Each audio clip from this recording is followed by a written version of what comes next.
for a lot of small businesses, that's very, very difficult if you're a solo shop to pay someone, $15, $20 an hour, etc., because you just don't have the budget yet. You will later, but you can't do it now.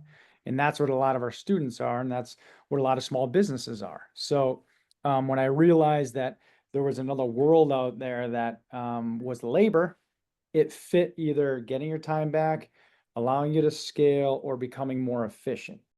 Welcome to CRE Radio for influential commercial real estate professionals who work with investors, buyers, and sellers of commercial real estate coast to coast. Whether you're an investor, broker, lender, property manager, attorney, or accountant, we're here to learn from the experts. Welcome to Commercial Real Estate Pro Network's CRE Radio. Thanks for joining us. My name is Jay Darren Gross. This is the podcast focused on commercial real estate investment and risk management strategies. Weekly, we have conversations with commercial real estate professionals and investors who provide their experience and insight to help you grow your real estate portfolio. Today's interview is sponsored by Building Insurance and Risk. When you invest in real estate, it pays to work with a real estate investor protection specialist to protect yourself and your investment from catastrophic loss. The experts at Building Insurance and Risk focus on real estate investor protection. They provide you with multiple insurance coverage offers and a side-by-side coverage comparison. To learn more, go to buildinginsurancerisk.com. Today, my guest is Bob Lachance. Bob Lachance is the founder and CEO of Riva Global, the leading virtual assistant staffing company for real estate professionals. And in just a minute, we're going to speak with Bob Lachance about virtual assistants for real estate professionals. But first, a quick reminder, if you like our show, CRE Radio, there are a couple things you can do to help us out. You can like, share, and subscribe. And as always, we encourage you to leave a comment. We'd love to hear from our listeners. Also, if you want to see how handsome our guests are, be sure to check out our YouTube channel. You can find us on YouTube at Commercial Real Estate Pro Network. And while you're there, please subscribe. With that, I want to welcome my guest, Bob Lachance. Welcome to CRE Radio. Well, Darren, thank you for having me. I really appreciate it. Well, I'm looking forward to our conversation, but before we get started, if you could take just a minute and share with the listeners a little bit about your background. Cool. I'll give it a 2-second rundown of this. Started real estate back. We're going back now. 2004. So I've been in this industry for a little bit right now, about 21 years. I've done everything from single family investing, multifamily investing, syndications, lending money, single family buy and holds, short sale world. Looks like that's coming back potentially. Obviously a lot in the commercial space. And then I also started a number of businesses while I've done real estate. But prior to that, I played professional hockey for 8 years, 4 years here in the US and 4 years in Europe before jumping into real estate. I know that's a quick one, but I figured you'd ask some questions along the process. Yeah, no, that's awesome. I appreciate you hitting the kind of the overall there. So professional hockey, tell me just a little bit about that before we head out. I'm kind of curious. Tell me more about that. Yeah, so not funny story, but I dropped out of college 2 classes short of getting my degree, and because I got offered a NHL contract with St. Louis Blues. So I signed with their organization, played in their minor league team for 2 years, then played 2 more years in Europe, or 2 more years here in the United States, and then 4 more years in Europe when I realized I wasn't going to make the NHL, so I had to go somewhere else to continue to play my career and still make some pretty good money. So I went to Europe for 4 years, and with the idea, Darren, that I could always go back and get my degree. But you fast forward every year, summertime comes, you're like, I probably should take a course, but I'm not going to take it because something else you're working out, or I don't know, having a little too much fun. And then before you know it, 8 years goes by and you have a decision. Either you go back to school because you're retired, or you jump in an industry that doesn't have any barrier of entry to it. So I figured I did not want to go back to school, and I jumped into real estate, which you don't need There's no barriers of entry to get into real estate. So that was my decision back in 2004. Cool. Well, I didn't grow up watching hockey, but I know here in Portland we've got a minor league team, and I've become a fan. And also, I think the HDTV has made it a lot more viewer friendly on TV, and it's a great sport. I love the whole flow of it and the speed of it and all that. So that's cool. So let's talk about real estate here. So it sounds like you've been through multiple different, um, chapters of real estate. You mentioned some lending and some syndication. Um, I'm assuming all of that is kind of what prepared you or helped you recognize the need for, uh, assistance to the people that are in real estate. Is that fair? Well, it's funny. So I didn't tell the whole story. So back in 2000, I started in 2004, and then 2007, we had individuals in Connecticut that were selling properties and buying, fixing, and flipping, wholesaling, etc. And they created a real estate education course, and they started going around the country and selling the course. And at that time, my business partner and I, we are also helping a real estate education program down in Florida run the back end of their short sale coaching program. So these individuals came to us. They said, "Hey, Bob and Pat, we don't understand. We have never coached before. Do you want to partner?" We're like, "Sure." We never knew it would come out, how it would end up. So in 2007, we launched a company called Fortune Builders, which ended up being a very, very sizable company over the years. But my main role was to bring on coaches to build within. So the model was build within, teach a student to be successful, and then bring them on as a coach. So that's a kind of a model in the real estate education business. So while I was coaching students, I realized over the years there's a common challenge with us investors. I was an investor as well. And it comes, when you really peel back the onion, it's time. So I would get on a call with an investor and I'd say, okay, here's what we're doing in our office. Here's what, Than, Paul, and Conrad are doing in their own business to be successful. Because we had a whole program set up. And one of the things I realized a week after, I would say, okay, what did you do? What were the action items that you took that I gave you last week? And 99% of the people did not take action. So I was like, all right, there has to be a system out there. There has to be a service. What is it out there? So I was looking for a long time. And then in 2013, I got introduced to what a virtual assistant was. And I'm like, bing, I'm like, that is the business, or that's the service I've been looking for our students. So I started my own company in 2014 because of the need of what I've seen going through thousands of students. Yeah, no, it's really easy to get caught in the busy work of any kind of a business. Excuse me, versus the actual the sales, where you're actually generating revenue, kind of thing. Because there's constantly, whether it be record keeping or answering busy calls or whatever kind of thing. But I'm curious, how is it that you recognize, because I mean, you mentioned about the coaching, like you would say, okay, what did you get done? They say it didn't.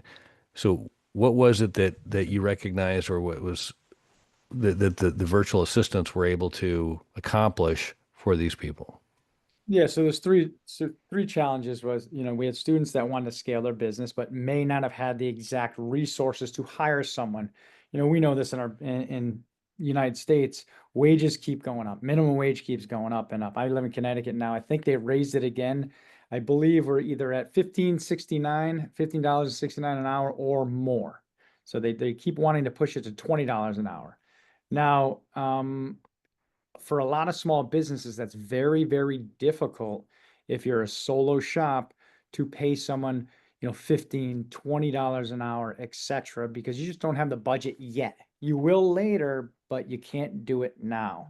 And that's what a lot of our students are, and that's what a lot of small businesses are. So when I realized that there was another world out there that was labor, it fit either getting your time back, allowing you to scale, or becoming more efficient. So that labor pool, and all my virtual assistants are the Philippines, We train them for a month before they actually start with a client. So the labor pool's out there, and you realize that that is it, it's pretty interesting. COVID allowed people to really think a lot different now. Now they're okay with remote work. Back before COVID, it was more of a challenge to educate individuals on how remote work works. Even though we were doing it before COVID, it's pretty interesting. Now everyone's like, "Oh, virtual assistants, I get it. Yeah, I'll definitely hire one right now." It's a lot easier on that side of it to explain it because they get it more.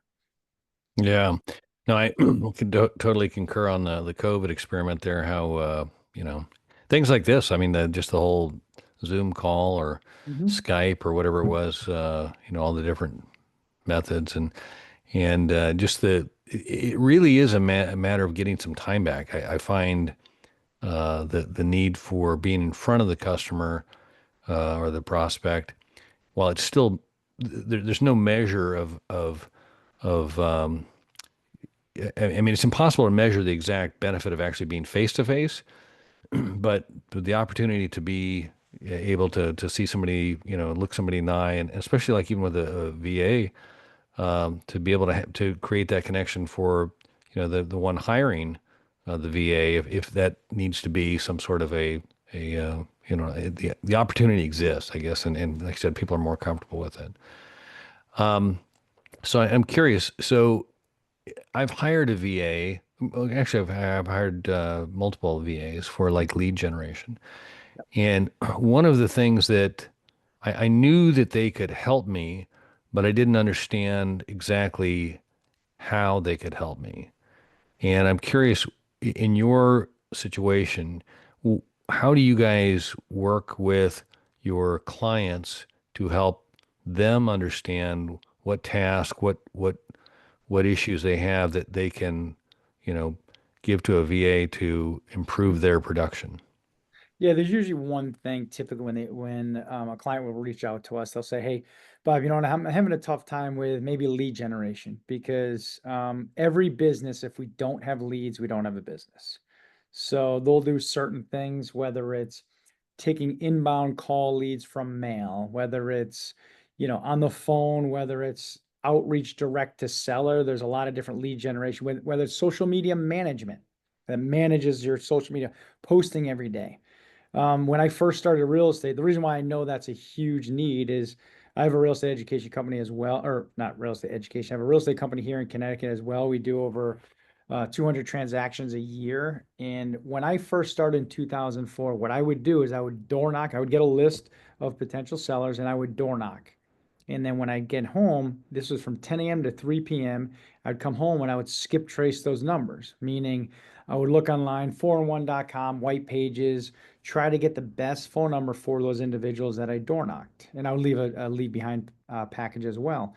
But what I would do is I would do that from literally probably at 3 to about 7. And then I have to eat dinner with the family, et cetera, et cetera. But what you realize over time is you get burnt out.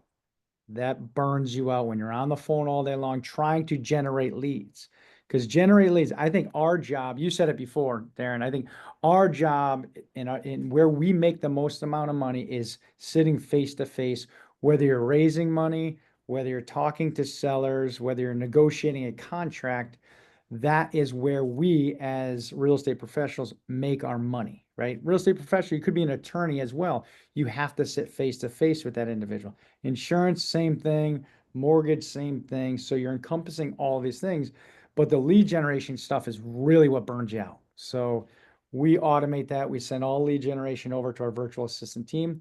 We want them to send us warm leads, if you will. And this is only just on lead generation as an example. I know, many of your listeners here probably have done social media management and they realized they're not consistent on it. Posting stuff every single day becomes monotonous. Maybe one day, Darren, you want to go play golf and you're like, oh, I didn't do my lead generation today, or I didn't do my social media posting. So there's a lot of stuff, if it's all on your shoulders, unfortunately can't get done because life circumstances gets in the way. So that's one way to look at it, and that's what we realize is a big need. Yeah, no, I can speak to the benefit of that. I I can remember just that grind you talked about, door knocking and just trying to get to a prospect and just being burnt out, whether it be by the time the prospect was ready to talk or just in a matter of, weeks, just like, oh my God. But Yeah. the benefit of having a VA do all the marketing and getting a prospect that wanted to talk when it was teed up for me, I was like fresh. I was like, hey, it was a totally different experience and successful. I can totally attest to that. Yeah. So as far as the range of things that VAs are capable or that you found that works for them, you mentioned the social media management. Mhm. Is that one of the primary things you find that people are leaning on VAs for now? Well, I mean, it all depends on what industry it is, right? If it's someone who has commercial properties, they're more on the property management side. So whether it's help with leasing, whether it's help with, lead management, you also have clients that we have some bigger companies that are hedge funds that use our VAs to do, more on the bookkeeping side. So we have what we find out, we see what industry they're in, and then, we've had experience. I started this in 2014, so I have over 10 years of experience of, different clients using every a VA in every part of their business. So we create a lot of training on all of that behind the scenes. So it all depends on what industry of real estate they're in, because it could go, like we talked about before, it could go cross grain from single family to multifamily to commercial to storage units to, and I look at insurance as mortgage broker underneath the real estate professionals as well, because they are within that real estate industry. Yeah, that's exactly where it is. As far as the leads, are you also able to generate the list to call from, or is that something that the client has to bring to you? Yeah, usually when we're working with clients, we have relationships with list providers. So it all depends on what you want to do with those lists. Do they scrape leads offline? Yes, right. That is definitely a task that some of our VAs do by scraping lists. There's some tools, there's some cool tools out there. Obviously now it looks like things are getting, I mean, more confusing, but better, if you will, with all the AI tools that are out there. It's the ability to understand how to use those. So there are some tools that our virtual assistants are using today to be able to then scrape leads and then, create a list themselves. But many of our clients understand working with list providers out there, whether it's commercial or real estate or single family residential lists. Got it. So you touched on some of the kind of the reasons, kind of the benefits Mhm. of virtual assistants. And the one that I think that made most sense to me was just the low cost. You know, you're just starting out. You need some help, but can't necessarily afford a full-time staff. Um, can you expand on that at all as far as the benefits, or is that primarily the the focus of starting off with a virtual assistant? Yeah, I mean, it's a benefit. It's a huge benefit because now, what we've realized over time is that, especially since COVID, I know I bring that up a couple times, but what I've found through the years is that individual business owners are more comfortable working at a remote kind of relationship with somebody, right? So for us, we have over 20 virtual assistants that do various things within our own real estate company. So I think when we're talking to different types of individuals, it just becomes it's a lot easier for them. And the cost savings is enormous. I mean, if you look at it, you don't have to pay for desk space if you have a virtual assistant. You don't have to pay for their cell phone. You don't have to pay for their computer. All of that is taken care of. You don't have to pay for their insurance. So just the cost savings alone on not only dollar per hour cost savings, but there's a ton of cost savings, unemployment, et cetera. You don't have to deal with that when you're working with virtual assistants. Got it. Is there ever, or are you guys set up to, if somebody works well with somebody and says, I need more help and I want this person full time? Is Yep. that work? Yeah. Yeah. So we offer part-time, full-time. So to your point, we have Many have one client that's in the commercial space that started with one and now he's up to 15 virtual assistants because it's a lot easier. We manage all the VAs as well for each individual. So we have a second level of management that we manage together with the client. So we see that all the time where they start maybe with a part-time virtual assistant because they're like, I know I need help, but I just don't know where. We get that a lot. So then what we do is we sit down with them, have a strategy session, and the client lays down the tasks that they need to outsource. And they're more comfortable starting with, some people are more comfortable starting with a full-time, but some may be more comfortable starting with a part-time. So then they start there and they build from there. Got it. And what is kind of the minimum time amount that you guys offer? Yeah, we offer part-time, full-time, which is 20 hours a week or 40 hours a week. Okay.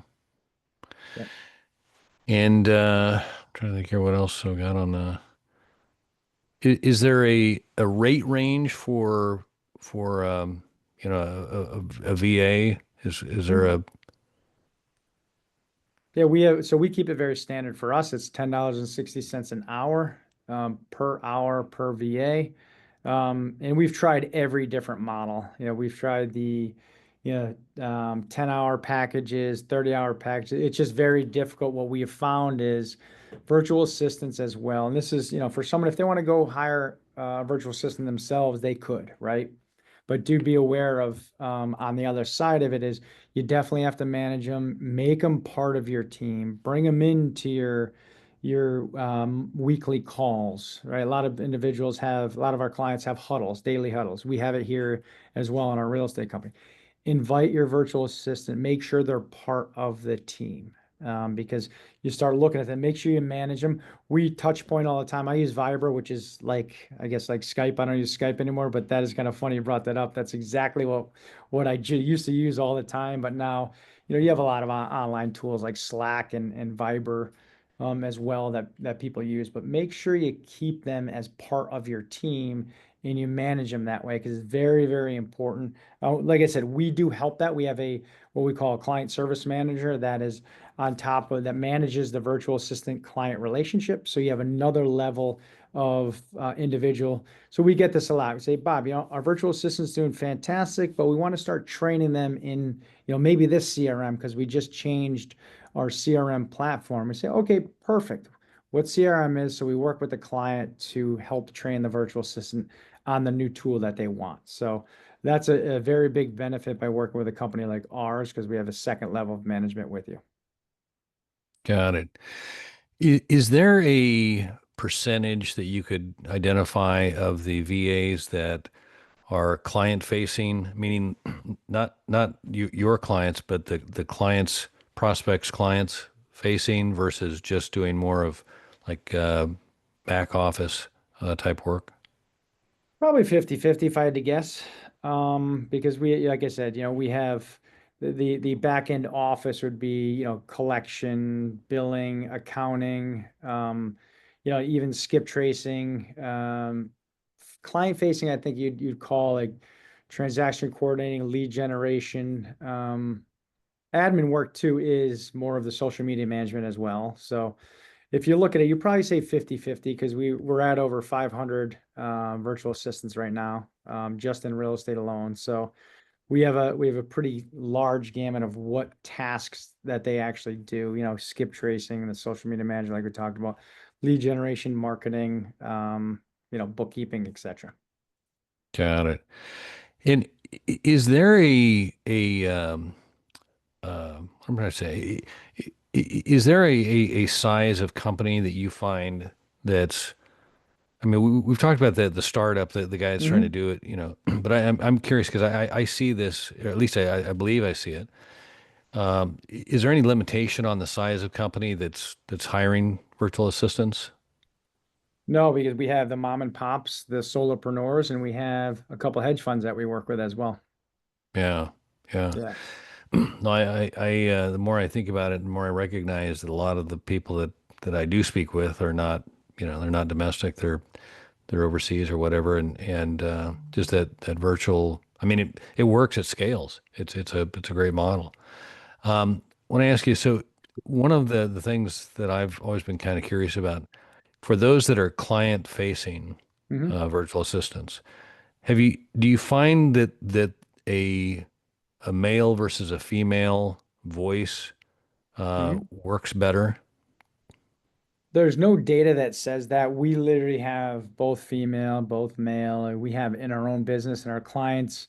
Typically, I've not heard, to be honest, in the last 10 years, I haven't heard, one way or another. If they're a great fit for your company, they're a great fit. Have I had individuals say, hey, we are looking for a male or a female? I've had that for sure, but I don't have the data that says one works, one individual is better than the other. Sure. I was just curious. I remember from a college marketing class, so there was some sort of a, we were debating that. Yep. Um, but so you've been doing this now for over 10 years.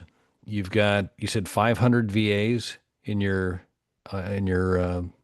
list of people that you hire that you place. Did Correct. I hear that right? Okay. You've got everything from mom and pops to hedge funds. Um, is there anything that or and just the range from, back office to during doing the social media? You mentioned AI. Mhm. Is that being integrated more, or how are you integrating AI? So, we always look at risks, right? Insurance, there's risks in everything. And one of the things that I look at as a company is you have to look at AI as a risk. But you could look at it as a risk or you could look at it as an opportunity. I like to look at it, if I wanted to bury my head in the sand and say, hey, AI is not risky to a virtual assistant company, I wouldn't be the brightest person in the world, right? So I'm very aware of that. And what we are doing now is staying ahead of the curve. We're getting our virtual assistants trained on AI tools because a lot of people forget that yeah, AI comes up with the greatest stuff, but somebody still has to run those AI tools. There's no set it and forget it. We still have to monitor it. We still have to manage it. Humans still have to do that. So until a VA until AI will walk into my business and just spit out leads for me doing nothing, I mean, you still need somebody to be educated on AI. Yeah. No, I kind of come to that same conclusion. I mean, there's, the fear that everybody's going to be replaced is, I see that we can all go there, but the reality is there's still somebody that's got to know how to do the thing that gets to the next point, or, you know, Yep. so I keep telling my kids, I said, listen, I have one of my oldest son's going to college next year. My daughter's going to be in one more year, and my youngest son after that. But I keep telling me, you guys have to understand and learn AI. So if our younger generation understands and learn it, we did our job as the older generation. So they're going to have to learn it to be relevant and to be able to support their family and their kids. So I'm starting that with my VA side of it to make sure that we can fulfill, because that is going to be a huge need in the near future, is everyone's going to have to go to AI, but someone has to be able to run it. So that is how we kind of de-risk as a virtual assistant company. yeah, that makes complete sense. So, hey, if we could, I'd like to shift gears here for a second. Speaking of risk, by day I'm an insurance broker, and as such, I work with my clients to assess risk and determine what to do with the risk. And there's three strategies we typically consider. We first look to see if there's a way we can avoid the risk, and that's not an option. We look to see if there's a way we can minimize the risk, and if we cannot avoid nor minimize, we look to see if we can transfer the risk. And that's what an insurance policy is. It's a risk transfer vehicle. And as such, I like to ask my guests if they can look at their own situation. It could be your clients, could be the AI, could be technology, whatever it is that you identify and consider to be the biggest risk. And again, for clarification, while I'm an insurance broker, I'm not necessarily looking for an insurance-related answer. And so, if you're willing, I'd like to ask you, Bob Lachance, what is the biggest risk? Well, for my I'll give you two answers. My virtual assistant company, it is AI. So, stepping ahead of that and in being aware of that and training our virtual assistants to become experts on that, that now gives me the insurance I need to stay in business. As a real estate professional, I would say, if your niche is rehabbing properties or your niche is commercial, train yourself on another niche just in case something happens, right? So for instance, in the residential real estate world, wholesaling is starting to become more challenging in some states. So if you're just a wholesaler, as an example, start buying and holding to offset those risks. Start learning how to rehab to offset those risks. So it's really putting more tools in your tool belt in whatever industry you're in. So I would say that'd be something to do. I started real estate 21 years ago, and where you start is never where you end, right? I mean, you could probably attest to that, Darren. You probably didn't start in insurance brokerage and things like that. You've probably gone through a series of experiences for you to get where you are now. No, very true. Very true. That's great stuff. I appreciate you sharing that. Bob, where can the listeners go if they'd like to learn more or connect with you? Yeah, absolutely. You can check us out on our website at rivaglobal.com. That's REVA global.com. You can check us out on LinkedIn or on Facebook, all the social media platforms, or send me an email direct. It's bob@rivaglobal.com if you have any questions at all. Awesome.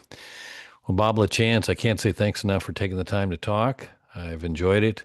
I learned a lot, and look forward to doing it again soon. Awesome. Thanks for having me. Appreciate it. All right. For our listeners, if you like this episode, don't forget to like, share, and subscribe. Remember, the more you know, the more you grow. That's all we've got this week. Until next time, thanks for listening to Commercial Real Estate Pro Network's CREPN Radio. You're listening to CREPN Radio for influential commercial real estate professionals. For more information on this or any of our guests, like us on Facebook, CREPN Radio.